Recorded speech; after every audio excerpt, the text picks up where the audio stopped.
అందరికీ నమస్కారం. ఆలోచించండి, మన శరీరంలో ఏ రోజు ఏ క్షణం ఆగకుండా కష్టపడి పనిచేసే అవయవం ఏదీ? ఖచ్చితంగా అది మన గుండె.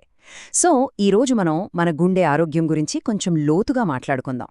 అసలు దాన్ని ఎలా అర్థం చేసుకోవాలి, ఇంకా ముఖ్యంగా దాన్ని ఎలా పదిలంగా కాపాడుకోవాలి అనే విషయాలు వివరంగా చూద్దాం. చూడండి, ఈ విషయం ఎంత సీరియస్గా తీసుకోవాలో చెప్పడానికి ఈ ఒక్క వాస్తవం చాలు. ప్రపంచవ్యాప్తంగా ఎన్నో దేశాల్లో ఎంతో మందికి మరణానికి నంబర్ 1 కారణంగా నిలుస్తోంది ఈ గుండె జబ్బులే. అంటే ఇది కేవలం ఒక వ్యక్తిగత ఆరోగ్య సమస్య కాదు, ఇది ఒక రకంగా చెప్పాలంటే ప్రపంచవ్యాప్తంగా ఉన్న ఒక పెద్ద సంక్షోభమన్నమాట. సరే, ముందుగా ఒక ముఖ్యమైన విషయం క్లియర్ చేసుకుందాం. మనం గుండె జబ్బు అనగానే అదొక్కటే వ్యాధి అనుకుంటాం, కాని అది నిజం కాదు. నిజానికి అది మన గుండెను రకరకాలుగా ప్రభావితం చేసే చాలా సమస్యల సమాహారం. అసలు అవేంటో ఈ విభాగంలో వివరంగా చూద్దాం. సింపుల్గా చెప్పాలంటే మన గుండె మన శరీరానికి ఒక పవర్ఫుల్ ఇంజిన్ లాంటిది. నిరంతరం రక్తాన్ని, ఆక్సిజన్ని, పోషకాలని శరీరంలోని ప్రతి భాగానికి పంప్ చేస్తూ ఉంటుంది. మరి గుండె జబ్బంటే ఏంటి? ఆ ఇంజిన్లో ఎక్కడో ఒక సమస్య వచ్చినట్లే లెక్క. ఈ ప్రాబ్లం కేవలం గుండెకే పరిమితం అవ్వదు, దాని ప్రభావం శరీరంలోని ప్రతి భాగం మీద పడుతుంది.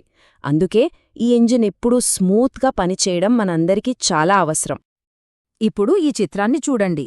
ఇది గుండె జబ్బులకి ఒక మ్యాప్ లాంటిదనమాట. ఇక్కడ మనం గమనిస్తే సమస్యలు గుండెలోని వేర్వేరు భాగాల్లో రావచ్చు. ఉదాహరణకి రక్తాన్ని నియంత్రించే వాల్వ్స్లో సమస్యలు రావచ్చు, గుండె కండరాలలో సమస్యలు రావచ్చు, లేదా గుండె కొట్టుకునే లయని కంట్రోల్ చేసే ఎలక్ట్రికల్ సిస్టంలో ప్రాబ్లం రావచ్చు. అలాగే రక్తనాళాల్లో కూడా సమస్యలు తలెత్తవచ్చు. ఇప్పుడు వీటిలో కొన్ని ముఖ్యమైన వాటి గురించి కొంచెం వివరంగా తెలుసుకుందాం. మనం ఇందాక చూసిన మ్యాప్లో రక్తనాళాల సమస్యల గురించి మాట్లాడుకున్నాం కదా, అదే ఈ కొరోనరీ ఆర్టరీ వ్యాధి. ఇది అన్ని గుండె జబ్బుల్లోకి అత్యంత సాధారణంగా కనిపించేది. ఇక్కడ ఏం జరుగుతుందంటే కొవ్వు పదార్థాలు పేరుకుపోయి మన రక్తనాళాలని, అంటే ఒక నీళ్లపైపు లోపల పాచి పేరుకుపోయేటట్టు నెమ్మదిగా మూసేస్తాయి. దీనివల్లేమవుతుంది? గుండెకు రక్తం సరిగ్గా అందదు. అది చివరికి గుండెపోటుకు దారితీయవచ్చు. చాలా ప్రమాదకరం. ఇక అరిథ్మియా విషయానికి వస్తే మన గుండె ఒక ఖచ్చితమైన లయతో టిక్ టాక్ టిక్ టాక్ అని కొట్టుకోవడానికి దానిలో ఒక న్యాచురల్ ఎలక్ట్రికల్ సిస్టమ్ ఉంటుంది. ఒక డ్రమ్మర్ బీటిచ్చినట్టన్మాట. ఆ సిస్టంలోనే ఏదైనా సమస్య వస్తే ఆ లయ దెబ్బతింటుంది. అప్పుడు గుండె అస్తవ్యస్తంగా కొట్టుకుంటుంది. దానివల్ల రక్తాన్ని సరిగ్గా పంప్ చేయలేదు. ఇంకొక ముఖ్యమైన సమస్య హార్ట్ వాల్వ్ వ్యాధి. మన గుండెలో ఉండే వాల్వ్స్ అంటే కవాటాలు, వన్ వే డోర్స్ లాంటివి. రక్తం సరైన దిశలో ఒకే వైపుకు వెళ్లేలా చూస్తాయి. మరి ఈ డోర్స్ సరిగ్గా తెరుచుకోకపోయినా లేదా పూర్తిగా మూసుకోకపోయినా ఏమవుతుంది? రక్త ప్రవాహం అస్తవ్యస్తంగా మారుతుంది. దీనివల్ల గుండె మీద విపరీతమైన ఒత్తిడి పడుతుంది. ఛాతీలో నొప్పి, శ్వాస తీసుకోవడంలో ఇబ్బంది, కాళ్లలో వాపులు, అలసటగా తల తిరుగుతున్నట్లు అనిపించడం, లేదా గుండె దడగా కొట్టుకోవడం, కొన్నిసార్లు మామూలుగా అనిపించే గుండెలో మంట లేదా అజీర్తి కూడా. ఇవన్నీ గమనించాల్సిన కొన్ని సాధారణ లక్షణాలు. వీటిని ఎట్టి పరిస్థితుల్లోనూ తేలికగా తీసుకోకూడదు. ఇవి మన శరీరం మనకిస్తున్న హెచ్చరిక సంకేతాలు.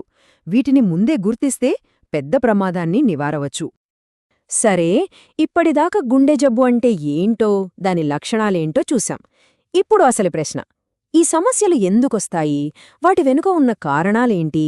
వాటిని అర్థం చేసుకుంటేనే కదా మనం వాటిని నివారించడానికి సరైన మార్గాలు కనుక్కోగలం. ఇక్కడ ప్రమాదకారకాలని 2 రకాలుగా చూడొచ్చు. ఒకటి, మన చేతుల్లో లేనివి, అంటే మన కుటుంబ చరిత్ర, జన్యువులు, వయస్సు పెరగటం. వీటిని మనం మార్చలేం. కాని రెండో రకం ఉన్నాయి. ఇవి పూర్తిగా మన నియంత్రణలో ఉండేవి. మన ఆహారపు అలవాట్లు, మనం చేసే వ్యాయామం, ధూమపానం, మద్యపానం వంటివి. అసలు గుడ్ న్యూస్ ఏంటంటే ఈ రెండో రకం ప్రమాదకారకాలపై మనం దృష్టి పెడితే మన గుండె ఆరోగ్యాన్ని చాలా వరకు మనమే కాపాడుకోగలం. అసలైన మార్పు మనం ఇక్కడే తీసుకురాగలం. ఓకే, సమస్యను అర్థం చేసుకున్నాం, కారణాలను పరిశీలించాం. ఇప్పుడు ఈ ప్రయాణంలో అత్యంత ముఖ్యమైన భాగానికి వచ్చాం, పరిష్కారాలు. మన గుండెను ఎలా పదిలంగా ఆరోగ్యంగా కాపాడుకోవాలి, దానికి సంబంధించిన ఒక బ్లూ ప్రింట్ ఇప్పుడు చూద్దాం. చూడండి, ఇక్కడ ఉన్నవి ఏవో పెద్ద పెద్ద కష్టమైన పనులు కాదు, చాలా సింపుల్ విషయాలు. ప్రతిరోజూ ఓ 30-45 నిమిషాలు నడవటం, మనం తినే ఆహారంలో పండ్లు, కూరగాయలు, తృణధాన్యాలు ఉండేలా చూసుకోవటం, ఉప్పు తగ్గించటం, యోగా లేదా ధ్యానంతో ఒత్తిడిని కంట్రోల్ చేసుకోవటం, రోజూ 7-8 గంటలు ప్రశాంతంగా నిద్రపోవటం, పొగ తాగడం, మద్యం వంటి వాటికి దూరంగా ఉండటం. విడివిడిగా చూస్తే ఇవన్నీ చాలా చిన్న మార్పుల్లా అనిపించొచ్చు, కానీ వీటన్నింటినీ కలిపి మన జీవితంలో భాగం చేసుకుంటే అవి మన గుండెకు ఒక బలమైన కవచంలా పనిచేస్తాయి. ఇంత జాగ్రత్త తీసుకున్నా ఒకవేళ గుండె సమస్యలు వస్తే అప్పుడు కూడా కంగారు పడాల్సిన అవసరం లేదు. అదృష్టవశాత్తు ఆధునిక వైద్యంలో సమస్యను కరెక్టుగా గుర్తించడానికి, దానికి సరైన చికిత్స అందించడానికి చాలా మంచి పద్ధతులు అందుబాటులో ఉన్నాయి. వాటి గురించి కూడా క్లుప్తంగా తెలుసుకుందాం. సరే, అసలు వైద్యులు ఈ గుండె జబ్బుల్ని ఎలా నిర్ధారిస్తారు? ఇది చాలామందికి వచ్చే అనుమానం. ఆ ప్రాసెస్ ఏంటో అర్థం చేసుకుంటే మనలో భయం కొంచెం తగ్గుతుంది. డాక్టర్లు ఒకే ఒక్క టెస్ట్ మీద ఆధారపడరు, ఎందుకంటే గుండె చాలా సంక్లిష్టమైన అవయవం కదా. అందుకే ఒక పూర్తి చిత్రాన్ని పొందడానికి, గుండె ఎలక్ట్రికల్ పనితీరును చూడటానికి ఈసీజీ, దాని నిర్మాణం ఎలా ఉందో చూడటానికి ఎకోకార్డియోగ్రామ్, ఎంఆర్ఐ లేదా సిటీ స్కాన్లు, రక్తంలో కొలెస్ట్రాల్ లెవెల్స్ తెలుసుకోవడానికి బ్లడ్ టెస్ట్లు, ఇలా రకరకాల పరీక్షలు చేస్తారు.